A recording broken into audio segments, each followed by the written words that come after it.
Amados amigos y amigas, voy a compartir con ustedes la palabra de Dios. Vamos a estudiar sobre la Gran Comisión. Ya les había dicho en un video anterior que hay 4 versiones sobre la Gran Comisión. Que una se encuentra en el Evangelio según Mateo, otra en el Evangelio según Marcos, otra en el Evangelio según Lucas y la del Evangelio según Juan. 4 versiones sobre la Gran Comisión. Cuando nosotros las estudiamos y las compaginamos, sale el plan de salvación en su forma completa.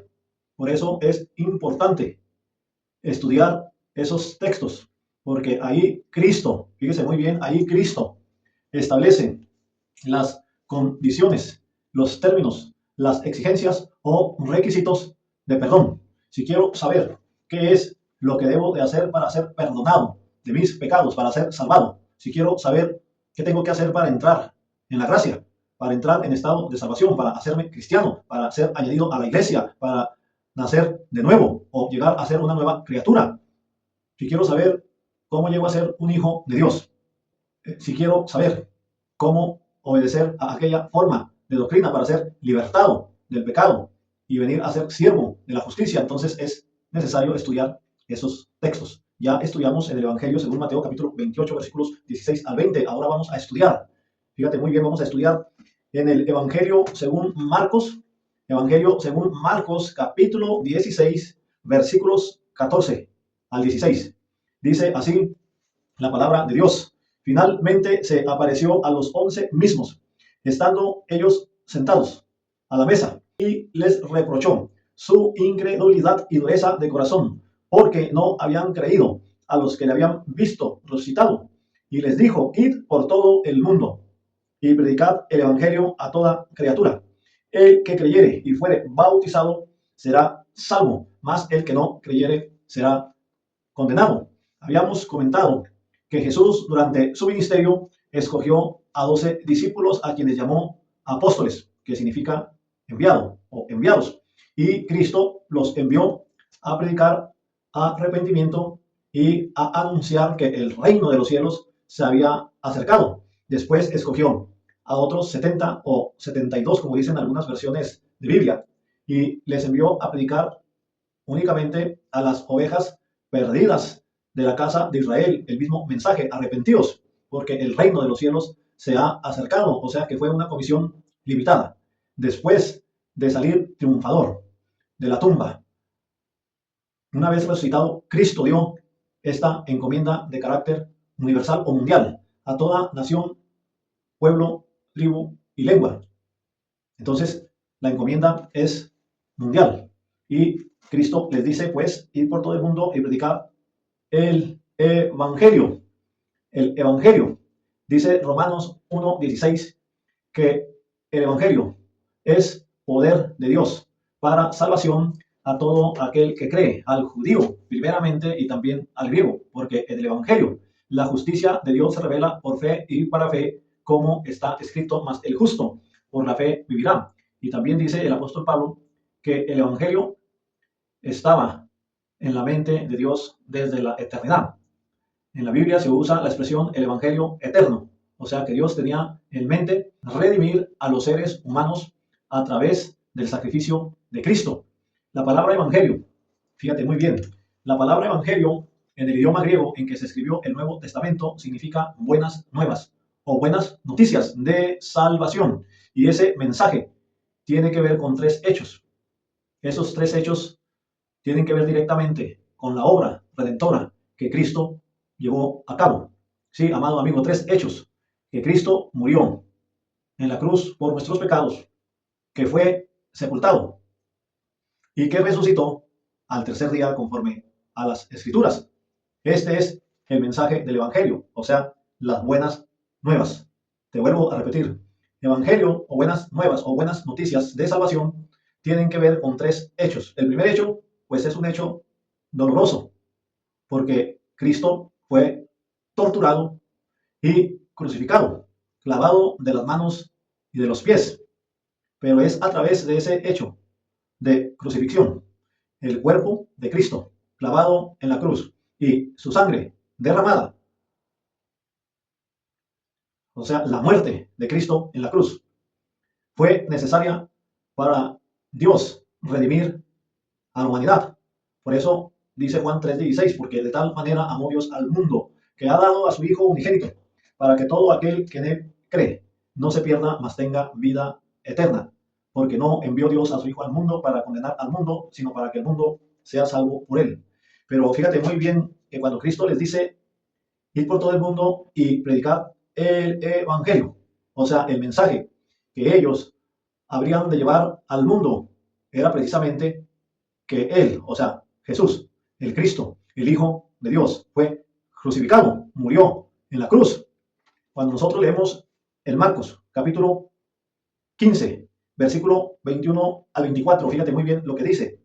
Y obligaron a uno que pasaba, Simón de Cirene, padre de Alejandro y de Rufo, que venía del campo, a que llevase la cruz. O sea, obligaron a una persona a ayudar a Jesús a llevar la cruz. Y dice el 22, y le llevaron a un lugar llamado Gólgota, que traducido es lugar de la calavera. Y le dieron a beber vino mezclado con mirra, mas él no lo tomó. Y dice el 24, cuando le hubieron crucificado, o sea, le clavaron con clavos sus manos y sus pies. Y dice el 25, que era la hora tercera, cuando le crucificaron, o sea, la hora tercera, las 9 de la mañana. Cristo fue crucificado un viernes, amado amigo, amiga, como a las 9 de la mañana, o sea, la hora tercera del día. Evangelio según Marcos, capítulo 15, versículos 24 y 25. Te lo voy a volver a leer. Cuando le hubieron crucificado, repartieron entre sí sus vestidos, echando suertes sobre ellos para ver qué se llevaría cada uno. Dice el 25, era la hora tercera, o sea, como 9 de la mañana, o 9 de la mañana cuando le crucificaron. Y luego, fíjate muy bien lo que dice el versículo 33. Dice, cuando vino la hora sexta, o sea, que de las 9 de la mañana a las 12 del mediodía pasaron 3 horas. Cristo, de 9 de la mañana a 12 del mediodía, Cristo estaba crucificado en la cruz. 3 horas de agonía. Y fíjate muy bien lo que dice el versículo 34. Y a la hora novena, ya se está hablando de la hora novena. Se habla de la hora tercera, 9 de la mañana. Se habla de la hora sexta, 12 de mediodía. Y se habla la hora novena, que son las 3 de la tarde. La hora en que Cristo muere. Fíjate lo que dice. Y a la hora novena Jesús clamó a gran voz diciendo, Eloí, Eloí, lama sabactani, que traducido es, Dios mío, ¿por qué me has desamparado? Y dice el versículo 37, mas Jesús, dando una gran voz, expiró, o sea, murió. Dice el Evangelio según Juan capítulo 19, versículo 33, que Jesús dijo, consumado es, y entregó el Espíritu, o sea, murió. Cristo murió realmente en la cruz. Dicen los musulmanes que al que crucificaron fue a otro, que la gente se confundió y pensaron que habían crucificado a Cristo, pero desde luego es un intento de desviar la atención de Jesús, quien murió en la cruz para traer salvación y vida eterna. Y luego, fíjate muy bien, ya vimos el asunto, Jesús murió en la cruz. No es que se haya desmayado, sino que murió. Por eso dice ahí el 39, y el centurión que estaba frente a él, viendo que después de clamar había expirado, o sea, muerto.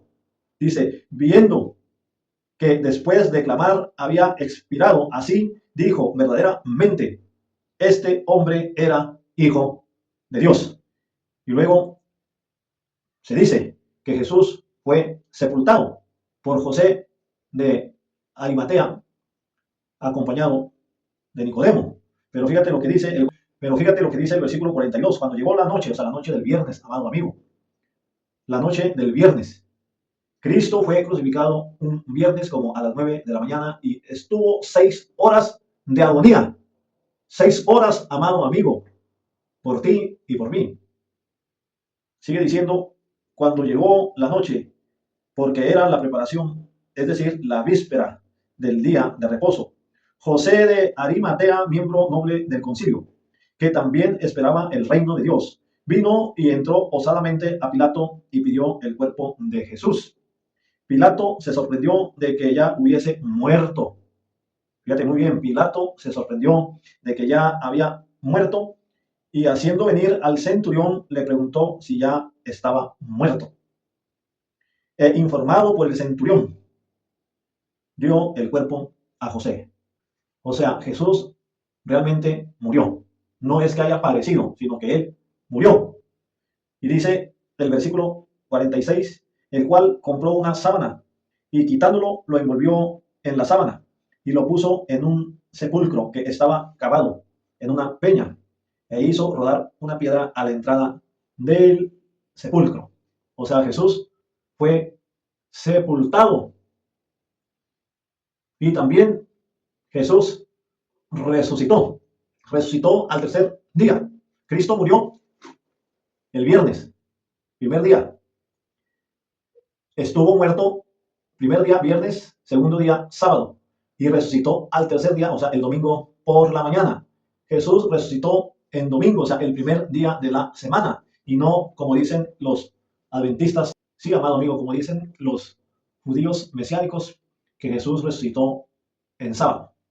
Pero no es así. Fíjate muy bien lo que dice en el capítulo 16, lo que dice el 9. Habiendo pues resucitado Jesús por la mañana, el primer día de la semana. Habiendo pues resucitado Jesús por la mañana, el primer día de la semana, apareció primeramente a María Magdalena, de quien había echado 7 demonios. El asunto es que dice el 14 que finalmente apareció a los 11 mismos. Y ya hemos leído lo que Jesús les dijo, especialmente el versículo 15. Y les dijo, id por todo el mundo y predicad el evangelio. O sea, las buenas nuevas de salvación. Eran grandes noticias, amado amigo, que Jesús murió por nuestros pecados, que fue sepultado y resucitó el primer día de la semana o domingo de entre los muertos. Y es a través de esa obra redentora que Cristo llevó a cabo que Dios salva al mundo. Por eso dice Romanos 1:16, porque no me avergüenzo del Evangelio, porque es poder de Dios para salvación a todo aquel que cree. También cuando el apóstol Pablo escribe a los Corintios, primera carta a los Corintios, capítulo 15, versículos 3 y 4, les dice, porque primeramente os he enseñado lo que asimismo recibí, que Cristo Jesús murió por nuestros pecados conforme a las Escrituras, y que fue sepultado y resucitó al tercer día conforme las mismas Escrituras. Entonces, podemos comprender muy bien, amados amigos, qué significa predicar el Evangelio. Por eso decimos que uno de los requisitos esenciales para llegar a la salvación es oír el Evangelio. Cristo dice, predicad. El predicador necesita audiencia, que le escuche. La audiencia necesita un predicador que le predique el Evangelio, las buenas nuevas de salvación. Como dice el apóstol Pablo a los romanos, ahí en el capítulo 10, versículos 9 en adelante. Fíjate muy bien lo que dice ahí, amado amigo. Dice que si confesares con tu boca que Jesús es el Señor y creyeres en tu corazón que Dios le levantó de los muertos, serás salvo. Si creyeres en tu corazón, implicando obediencia. Dice, si creyeres en tu corazón que Dios le levantó de los muertos, Cristo resucitó de entre los muertos el primer día de la semana o domingo. Dice aquí, y creyeres en tu corazón que Dios le levantó de los muertos, serás salvo, porque con el corazón se cree para justicia, pero con la boca se confiesa para salvación. Pues la Escritura dice, todo aquel que en él creyere no será avergonzado, porque no hay diferencia entre judío y griego, pues él mismo, que es Señor de todos, es rico para con todos los que le invocan, porque todo aquel que invocare el nombre del Señor será salvo. Y fíjate lo que dice el 14, ¿cómo pues invocarán a aquel en el cual no han creído?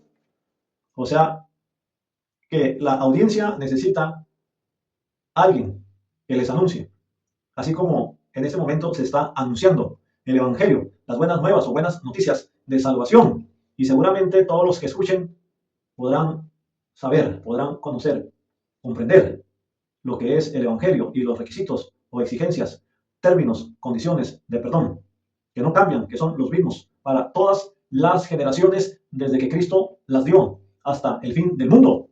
Entonces sigue diciendo aquí el 14, cómo pues invocarán a aquel en el cual no han creído, y cómo creerán en aquel de quien no han oído, y cómo oirán sin haber quien les predique, y cómo predicarán si no fueren enviados. Como está escrito, cuán hermosos son los pies de los que anuncian la paz, de los que anuncian buenas nuevas. Mas no todos obedecieron al Evangelio. Pues Isaías dice: Señor, ¿quién ha creído a nuestro anuncio? Así que la fe es por el oír, y el oír por la palabra de Dios. Entonces, el oír. Primer paso, el oír el Evangelio, el mensaje de salvación, las buenas nuevas, que Cristo murió en la cruz por nuestros pecados, que fue sepultado y resucitó al tercer día de entre los muertos. El primer día de la semana, el domingo, un domingo, resucitó Cristo. Y luego el 16 dice: el que creyere. Este pasaje está bien claro, dice: el que creyere, ¿qué, amados amigos? Pues el Evangelio. El que creyere y fuere bautizado. ¿Qué dice aquí, amado amigo? El texto dice: será salvo. ¿Qué es lo que usted no pudiera comprender de estos dos textos, amados amigos?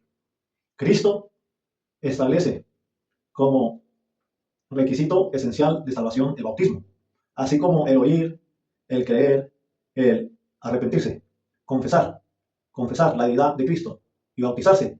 Son requisitos esenciales para salvación, y cuando usted obedece estos requisitos, entra en el estado de gracia, es salvado, es perdonado de sus pecados, es añadido a la iglesia, nace de nuevo, es nueva criatura, es hijo de Dios, recibe toda bendición espiritual en los lugares celestiales en Cristo. Esta es la forma de doctrina a la cual tiene que entregarse para que sea libertado y venga a ser siervo de la justicia, según Romanos capítulo 6, versículos 17 y 18.